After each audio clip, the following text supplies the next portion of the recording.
Yeah, what's going on, everybody? Yes, y'all. You don't stop. Big John coming rocking that short shot World Series preview edition of Call to the Pen, fastest show in MLB absolutely anywhere. No games today, but that didn't stop. Crip Zombie. We got the goats here, man. Grab your spear, grab your shield. You are part of the Phalanx here at 300. We give to the books nothing and take from them everything. Not really sure exactly what we're going to do today. I have a bit of a macro overview. Jay, I found maybe like an MVP prop to go for. Pricing is wonky right now. I mean, I've been fading the Diamondbacks to my own detriment, getting whacked in the face the entire time. Little Ric Flair thumb in the eye.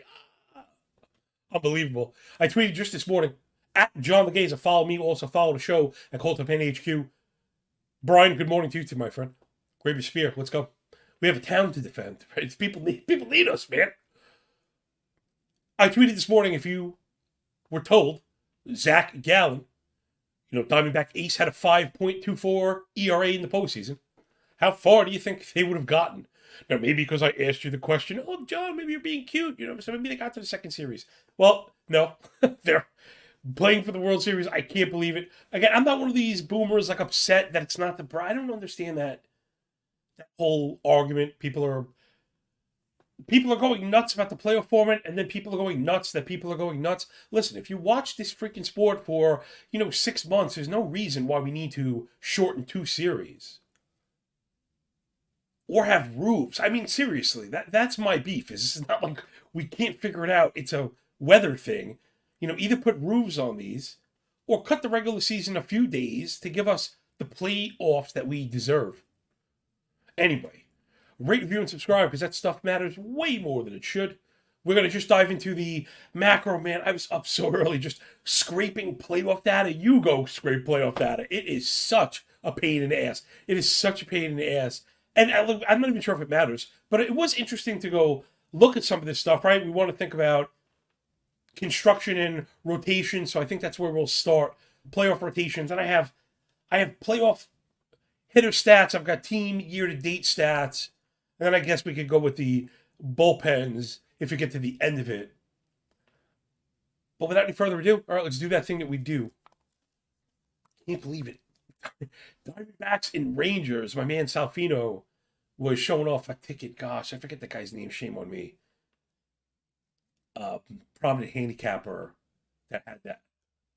That's some really long odd when the playoffs started, just kind of leaning into the variance of the short set. You look back and you're like, oh, why didn't I do that? Well, I know why I didn't do that, because I didn't like the Diamondbacks pitching.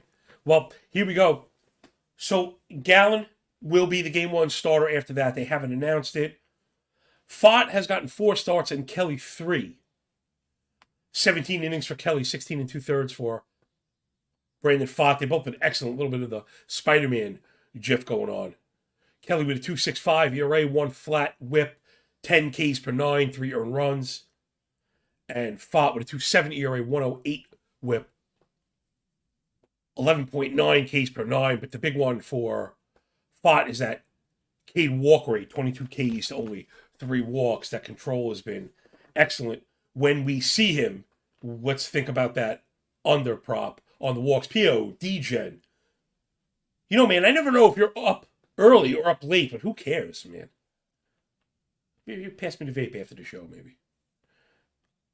I better not wind up next to you in Colorado, let's just put it that way. You know how we do it. We get them when we fit around here, everybody. After that, I mean, you're getting Gallen, you're getting Kelly, you're getting Fott. Will the plan be to twist Gallen around on short rest? I don't know. World Series teams have certainly been known to do that with their ace. Generally, it's when those guys are smoking, right? When they're rolling. Reminds you of the Randy Johnson. Right, that was two times around. 95 Mariners. Oh, gosh. 01 Diamondbacks. Where this guy's just crazy. Crazy good. Mowing him down in 1, mowing him down in 4. He's ready to start in 7, ready to close in 7. I don't know if you're going to get the kind of usage from Gallen. Right, it has been great. Again, 22 1/3 across 4 starts. Did get you to 1 quality start, but he also has 2 losses, a 5.24 ERA with 1.5 whip. Again, not great. 5.2K per nine, not great. 9 walks to 13K, just not great. Well, Gallen turning around. I'm a huge Gallen guy. He was, he was my fantasy guy. He was a Cy Young pick for me. So yes, I expect him to regress, but we're running out of time for it to happen. I've been saying every single series, the first game, how important it's going to be. If you lose Gallen, you're in trouble. It hasn't mattered. So it shows what I know. But it doesn't really change the fact that he has struggled. And I don't know how far you're going to get with this. It's just straight bullpen games. Because again, after Gallen, Kelly, Fott, even if we give you the, best case of those pitchers, they're all really good. You're going to get 5 1/3. You're going to get 6. 2 earned or less, keeping it clean. Going to be tough against the Rangers. A lot of fastballs in that Arizona rotation. Then it's just the bullpen. I mean, think about how many guys got the ball. Mantiply even got a start. 5 1/3. Castro, Frias, South Frank, Nelson, Ciccone. 2 Nelsons. 2 Nelsons and a Ciccone. I just can't get off at BGC. Good morning, Gravy Spear. Time to defend Sparta, my friend. Hope you had your coffee. Just a World Series preview today. A little bit of macro stuff. What to expect before we dive in and it starts to play out. I always like to do that. Jay and I were talking about that. Kind of set the foundation. Once it starts moving, we don't want to get whipsaw, right? We want to keep the entire picture in frame. But to me, it's the Gallen struggles. If he gets right, will he be the tide that rises all ships? Possibly. Arizona is a pretty heavy underdog in the series. I think it's 170 Texas, 155 to the Diamondbacks. So, I mean, I don't feel too definitive. I tend to like the Rangers. I don't want to pay up for the 170. If we can get any of those series plays, I don't know if they're a little too weird for BetStamp. But we'll talk them out, at least lay them out for people. I want to do that at the end. DK has a pretty robust kind of menu. Jay says we're on board, so pretty good. We're going to be looking at, I like Texas, so I want to go for Texas in 4, Texas in 5. And I just think the Cinderella story happens. P.O. says, Cowabunga, dude. Funny enough, my son, right, who's 5, is into Ninja Turtles. I mean, if you see it when it happens, I don't have to tell you, I'm into Ninja Turtles. Original art, of course. Right, the 86 art. And my kid is, absolutely into it. And it's funny, me and him were watching stuff, and I even bought him the toys, the same package. You put out the same toys, same package. Really wild stuff, man. Anyway, kids are the greatest. But make sure you have fun before you do it. Make sure you find the right person, too. That's good advice. Hopefully the only kind of advice I give. So, Arizona, I don't know. There's not a ton there in the pitching staff, but they've gotten a ton from a little. Right, Kelly and Fott have kind of overperformed. Fott, in particular, has really stepped up after the struggles early on in the season and then dealing with the rookie stuff, getting the rock in tremendous situations, playing good, falling behind in Philly, not falling to pieces, and Arizona kind of coming back. So the pieces are there. I'm sorry, I'm not buying it, right? You got to be really kind of narrative driven, I think. I don't think the power pitching, but I also think Texas is a better hitting team than Phillies, which says a lot. Phillies are a very good hitting team. They feel a little bit top heavy for me. They're also a bit all or none, and we saw that come to fruition. Though I want to go to bat for my boy Bryce Harper really quick. Guy's getting dragged on social media, and I guess that's what happens when you deal with kind of knuckle-dragging, mouth-breathing idiots all the time. But they were killing him for having no hits in the last 2 games. Bryce Harper, I looked this up, he had 4 batted ball events. They were all over 101 miles an hour. Had an average expected BA over 500. I think it was 2 barrels. God. Eno tweeted out, again, he missed a barrel because the EV was too high. 44, too high, but the way he hit it, it goes out sometimes anyway, like straight up moonshot. It just didn't go, you're killing this guy for no reason. Anyway, a few of those mistakes that the Diamondbacks have gotten away with. If they go the other way, the entire series goes the other way, right? It's a 7-gamer. So I'm being upfront. I'm not buying what the Diamondbacks are selling. I'm still worried about the pitching. I can't see Gallen, Kelly, and Fott going around twice And my other worry is if those guys get eaten up and they go to the bullpen, that I'm pretty worried about. Listen, Ginkel and Seawald have been insane. Ginkel was insanely good. There was no luck there. He was throwing lead balls. He looked phenomenal. But again, I'm just worried that the depth is not there for the bridge. Let's say I'm worried about the bridge. Let's get into the Texas pitching side. And this is where, again, the strength is really up front. Evaldi's been absurdly good. We were talking about the adjustments that he made moving on the rubber. He really seemed to find himself again. We were worried about the performance down the stretch. He was excellent, though, in the playoffs so far. He's 4-0, 4-0, 26 innings, 2.42 ERA with a .96 whip. He's been phenomenal, 28 Ks to only 4 walks. I mean, giving you 94 pitches a start. Let's keep the Evaldi over in mind also, right? There's going to be a lot of pitching props coming at us. The books are going to be leaning low because of the quick hooks. We want to know where and when, right, to herky jerk on that bad boy. Then you get Montgomery, who's been excellent as well. 4 games started. He's 3-0 through 25 innings, 2.15 ERA with a 1.25 whip, 17K to 4 walks. I mean, really excellent. Also, 88 pitches from Montgomery. He's been shoving. Scherzer is the worry, right? Scherzer is the worry with a nearly 10 ERA and a 1.8 whip. However, again, this is something that we speak about all the time. Being careful of pitchers that have a track record that are really good. Coming off of injury and stinking up front and being careful not to say, oh, dive on him. Now, the second time, I don't think he was great either, but I'd be worried that Scherzer gets it going. He feels like a real key to the series. Meaning if Scherzer beats Fott game 3, unless it went 2-0 Arizona, which I really don't see. Again, I like Eovaldi, Gallen. Let's even say D-backs get that one because I guess Gallen bounces back. I think I like Jamont over Kelly.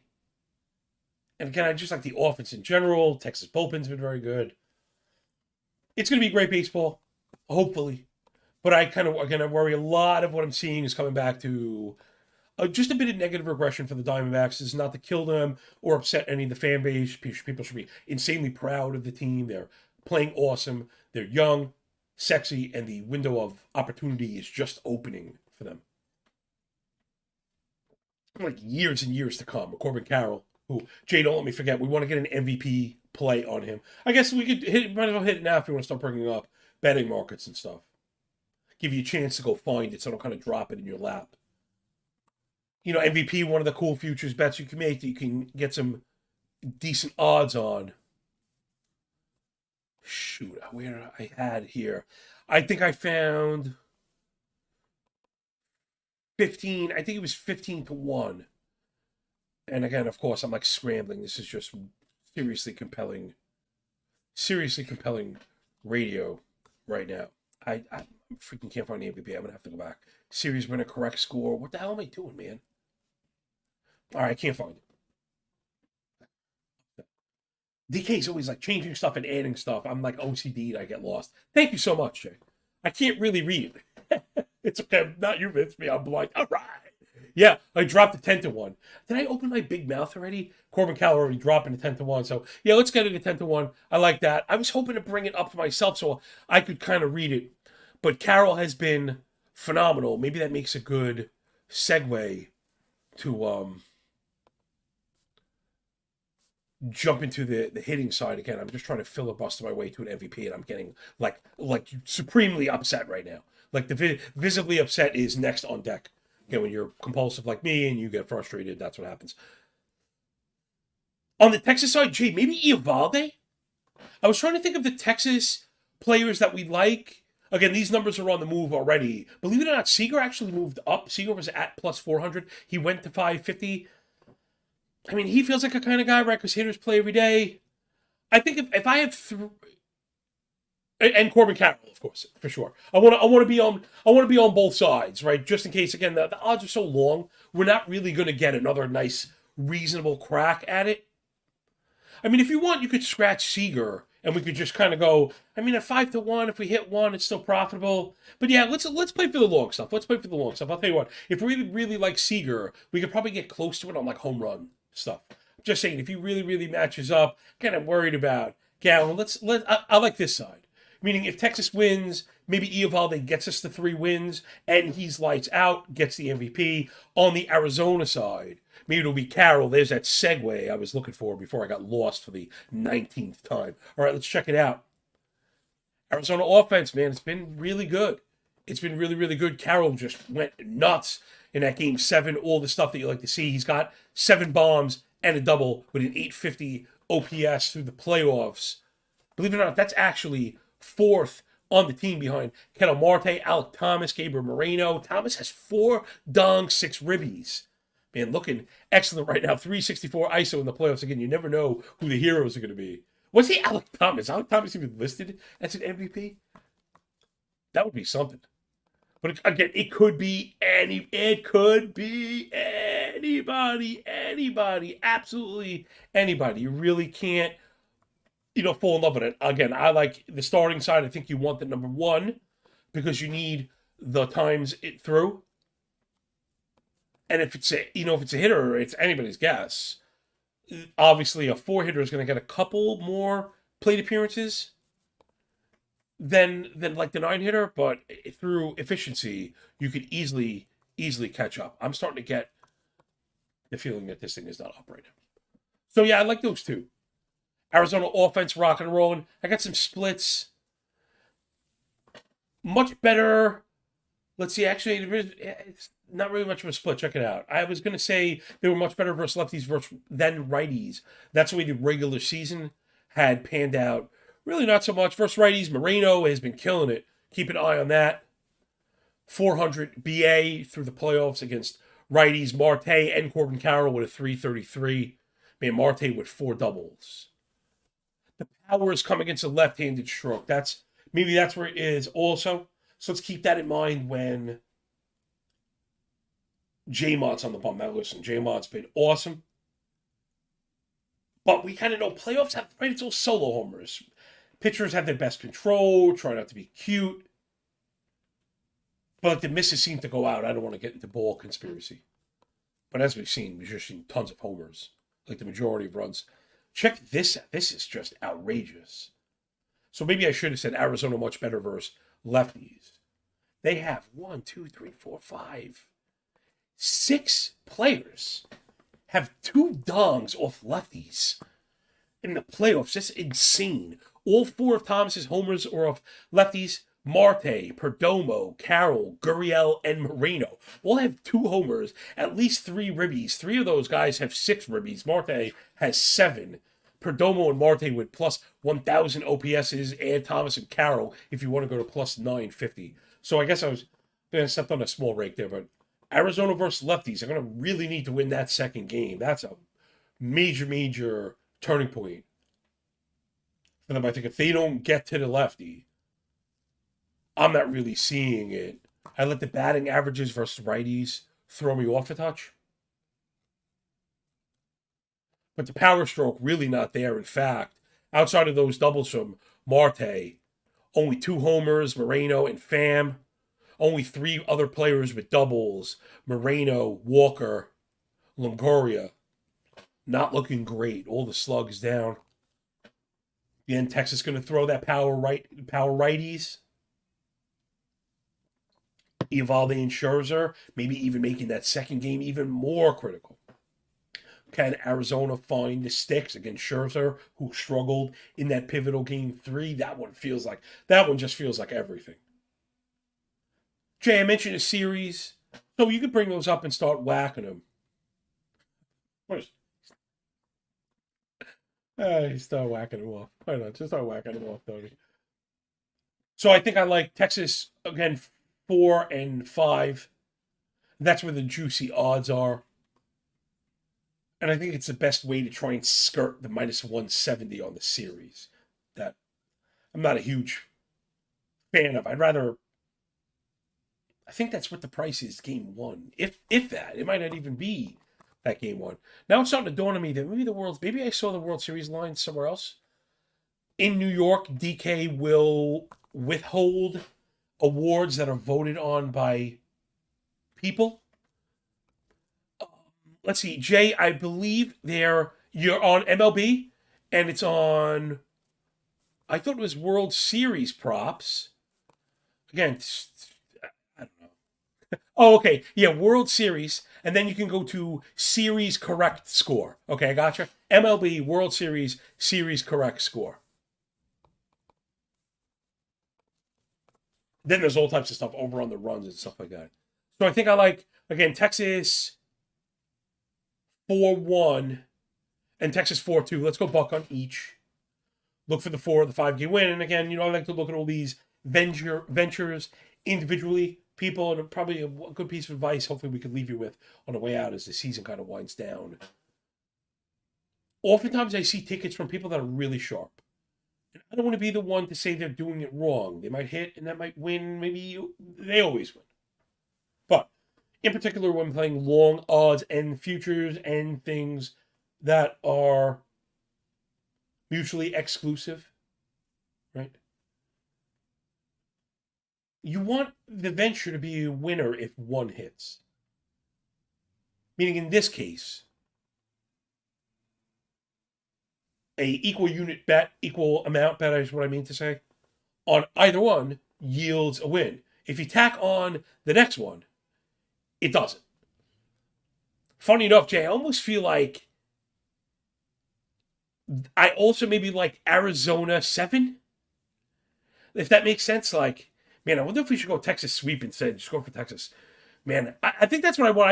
I said one. Yeah, I'm sorry, you caught me. I got caught with the highlighting. I like 4-0, 4-1, and then I think I like Diamondbacks 4-3. POT teacher Stone wants to know if ladies still love Cool James. LO Cool James. Of course, ladies love Cool James. I actually just saw him on IG the other day, dropping fire. You forget some of these OGs can still do it. Will Smith just had a ridiculous verse the other day. And I couldn't help but wonder who wrote it for him. Probably Dr. Dre. Anyway, yeah, I'll go one on each. Jay, can you record these in Betstamp? How about this? Whether or not, people, you're looking at this excellent app, we might as well give them their due. So we are going to record these in Betstamp, but since I didn't know enough about it, our good friend Jay will tell you all the rest that you need to know. I hope. For sure, John, I got you here. You guys know the drill with this. The easiest way to improve as a sports bettor is to always get the best odds. And the easiest way to always get the best odds is to have multiple sports books and use an odds comparison tool like Betstamp. Betstamp compares odds across every sports book, including games, player props, and futures. Save time, save money. Download the app today. And if you're looking to sign up for more sports books, make sure you check out betstamp.app/call to the pen. If you sign up through that page, it helps support the show. Now back to John. Thank you, Jay, my man. I saw that. My dude. Again, P.O., D-Gen, appreciate you and everyone else part of the failings here at Baseball's 300, given to the book nothing, taken from them freaking everything we can. Flying around on a bowl of water, spinning around the ball of fire. I got to admit, man, P.O., I really do appreciate comparing me to Sig and Cecil. If anyone doesn't know, I'm familiar, is the football guys. That's really high praise. Some of the best, I hope this doesn't come out wrong, but it's like some of the best subjective analysis. And I am trying to emulate some of myself off them, their connection to the audience and really the free-flowing honesty and information.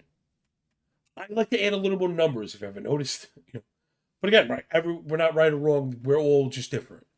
So I do appreciate that. Means the world to be compared to some of the very best in our first go around here at Call to the Pen. So, Jay, I don't know if you saw that compliment, but some high praise getting slung at us. All right, so that's the offense on the Arizona side. Let's get into it on the Texas side. And really, what's been the story? What's been at the center of us betting on Texas all year? And then shame on me for getting away from them. Shame on me. Shame on me. Appreciate you. Shame on me. Jay, right? Next season, hopefully we're back, people. If you'd like us to be, bringing this free show. If it's free, it's for me. Rate, review, and subscribe. Tap Rob Pizzola on Twitter. He loves that stuff. You got to get my grill, Jay. You got to get my grill when we start going against our own grain, right? When you do analysis and create the narrative and kind of pave that path. And it's been successful. Stay on it. Right? We're on Texas all year, getting paid on the team totals, getting paid on the total bases, getting paid on Texas because they kill right-handed pitching. Like you've heard me say this 1,000,000 times. They kill right-handed pitching. And not a lot of teams can say that. A lot of teams get by on lefty mashing, and that brings those team totals up to the average. But when you split it, you'll see the majority of at-bats versus righties is way more, or I should say way less productive than the lefty at-bats. And that, 70% of really bad, 65% bad gets mixed with lefty mashing really, really good. It makes a team look average overall, but under the microscope, that's not exactly what you get. So that's where Texas has really stuck out all year. And then its players, they're just doing it all. It's really hard to get away from this offense right now. Against, it's just insane. Adolis Garcia has 7 home runs against right-handed pitching. In the playoffs against a freaking GOAT, man. 19 ribbies, 1196 OPS, hardly outdoing his boy Corey Seager. 3 dongs, but 4 doubles, 1163 OPS, 684 slug, a 480 OBP. Evan Carter, the Rook, 476 OBP through the playoffs, 11 hits, 5 doubles, 5 ribbies. My goodness, 19 total bases for the kid. They have been excellent. Josh Jung, 960 OPS, 8 ribbies, 3 dongs. Nate Lowe, bad on the average 220, but he's got his homers and his ribs. That's what matters, moves the needle. I mean, just killing right-handed pitching. That's everybody up and down doing the thing that they do. Man, even Heim had 10 bases against righties, then versus lefties showing off as well. Mitch Garver stepping up, a homer and 2 ribbies, but it's only a few bats. Remember, I was just mentioning that. It's limited at bats. No one's had more than 9 at-bats against lefties. Well, how good could you be? Garver with a 2,200 OPS. Simeon, 1,514. Heim, 1,250. Seager, 929. I mean, it's up and down the lineup. They're killing it. Arizona, very much right-handed heavy. Let me bring that bad boy back up. Oh, shoot. Hold on, I got to bring up another page. All the starters are right-handed. I know that for a fact. Maybe Mantiply. Okay, Sal Frank, Mantiply, and Kyle Nelson are lefties. None of them are bulk, right? It's no bulk. We've seen how they've been used, and I think there's a fair expectation that we'll see that continue. They'll be used as the starter is tailing in a specialty matchup spots, having 3 of them, giving you the ability to use one in the 5th or the 6th if you need, and then one in the 7th, or, the 8th, and then obviously, I should say 5, 6, 7, really. The way Ginkel and Seawold have pitched, I don't want to get away again from what I actually think is going to happen. I know I came in trashing about Penn. Shame on me. We love Sewell. I didn't know if it'd be enough. You generally need at least 2 shut down relievers. Well, Arizona did it. So I mentioned we were getting to that, I guess. Here we go. Man, Ginkel, 0 earned runs through 9 innings. Kevin Ginkel, a complete game shutout, 6 hits, 2 walks, 13 strikeouts. He has 5 holds in the playoffs. Hachi Machi Liberace. Did this freaking guy pick the best time to pitch the best of his life? Now listen, I am not the majority of even the baseball watching community, right? I mean, it's not arrogance when it's true, right? When you write up rankings and you're drafting 750 player draft and holds starting in Thanksgiving, you tend to have a deep knowledge of the player pool. I find similar to that's the second part I like about fantasy. I talk about this all the time. I do the fantasy work so you don't have to if you're only concerned with betting. The science of baseball happens in fantasy. It's cultivated there. But also the player depth, the prospect understanding, what expectations of teams will be moving forward. So I know who Kevin Ginkel is. I've rostered him 2 or 3 years in a row thinking he could take over. as the closer in Arizona. That never happened. But, this was like just beyond the best case, like expectations.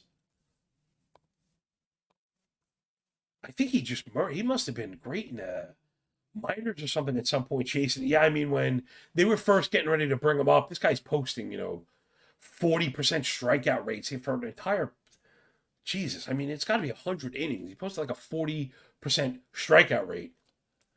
Then in AAA, putting up 35, 40% strikeout rates. We thought he was going to be the closer. Again, like I said, it didn't happen. But here we are. So it's not Kevin Ginkel nobody. Right? And I want to make sure that we're not stepping on that rake either, because we haven't heard of him, or he's not like a household name. He's not a nobody, 29 years old, a bit late for a bloomer, but here we go.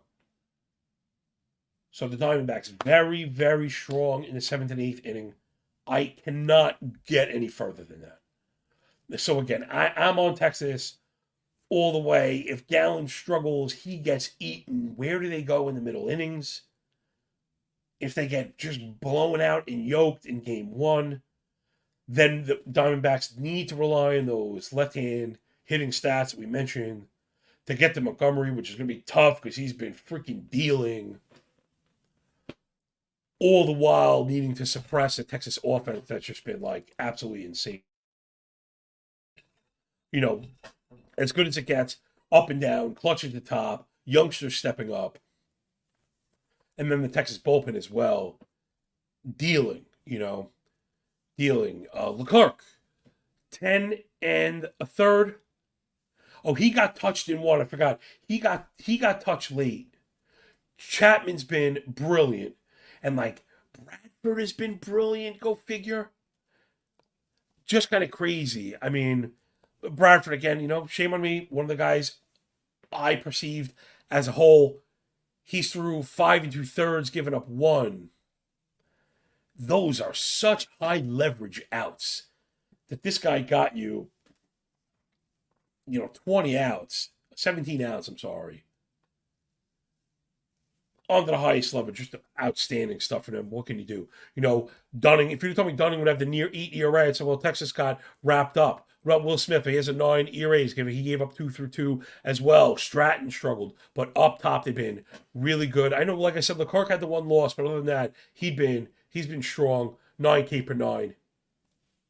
And then Spores also excellent as well. That was the other name that I was looking for. One of the players we had circled through the year, if you followed my fantasy work, as Will Smith started to falter a bit, thought maybe Spores was getting love in the fantasy community. He could be one of those closer specs. That didn't pan out, but again, just getting the best out of him. Right now, 8 2/3, 7 Ks, 2 hits, and only 1 earned run.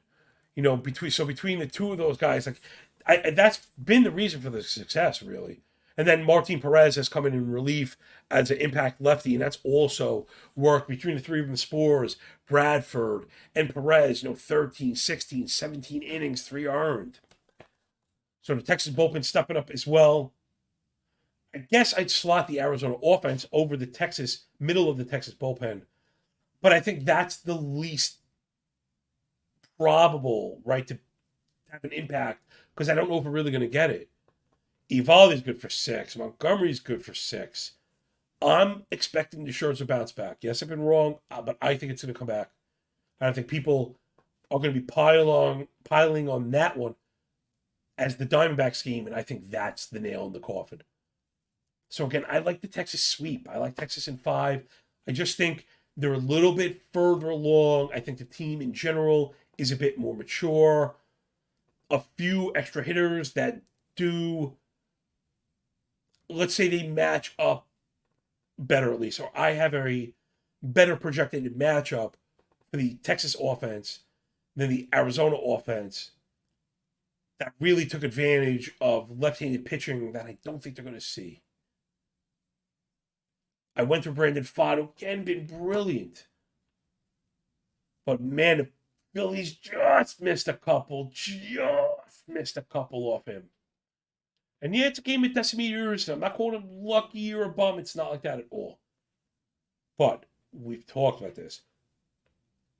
The Diamondbacks have righties that force fastballs into the zone.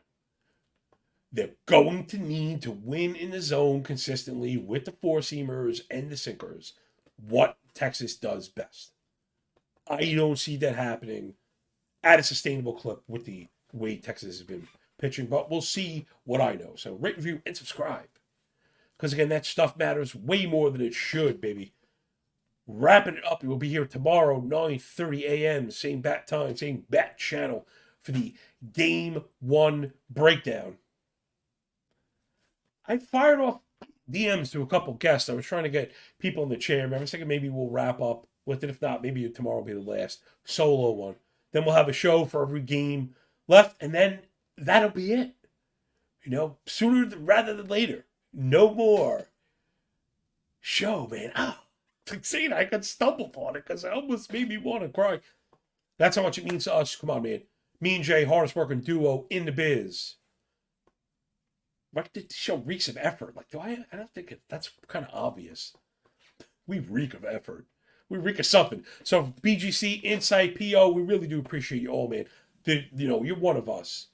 Hanging tough as nails, in the feelings right through the very end of this. Already talking about next year, man. This is the best. So, follow us up on Twitter. Hit me up if you have any kind of questions at all. If you have any other futures bets or things that you like. Chase, can you do the scroll before we go? I don't know how the input works, which it does, which is great. Jay actually just the best, man. Putting in all this custom stuff in BetStamp, which again, if you are using this to track, you can do on your own, which I think is really important. If you try to make your way and do the whole transparency thing. BetStamp getting better all the time. We really do appreciate them. And that's it. Enjoy the day. Enjoy the game. No baseball. Enjoy the game tomorrow, right? Enjoy your day today. Enjoy the game tomorrow. And that'll do it from us, man. Can't believe it. I can't believe it. Thank you for picking up what we're putting down, everybody. Fast show in MLB. Absolutely anywhere. And remember, when you work this hard, it feels a lot less like luck, man. Peace.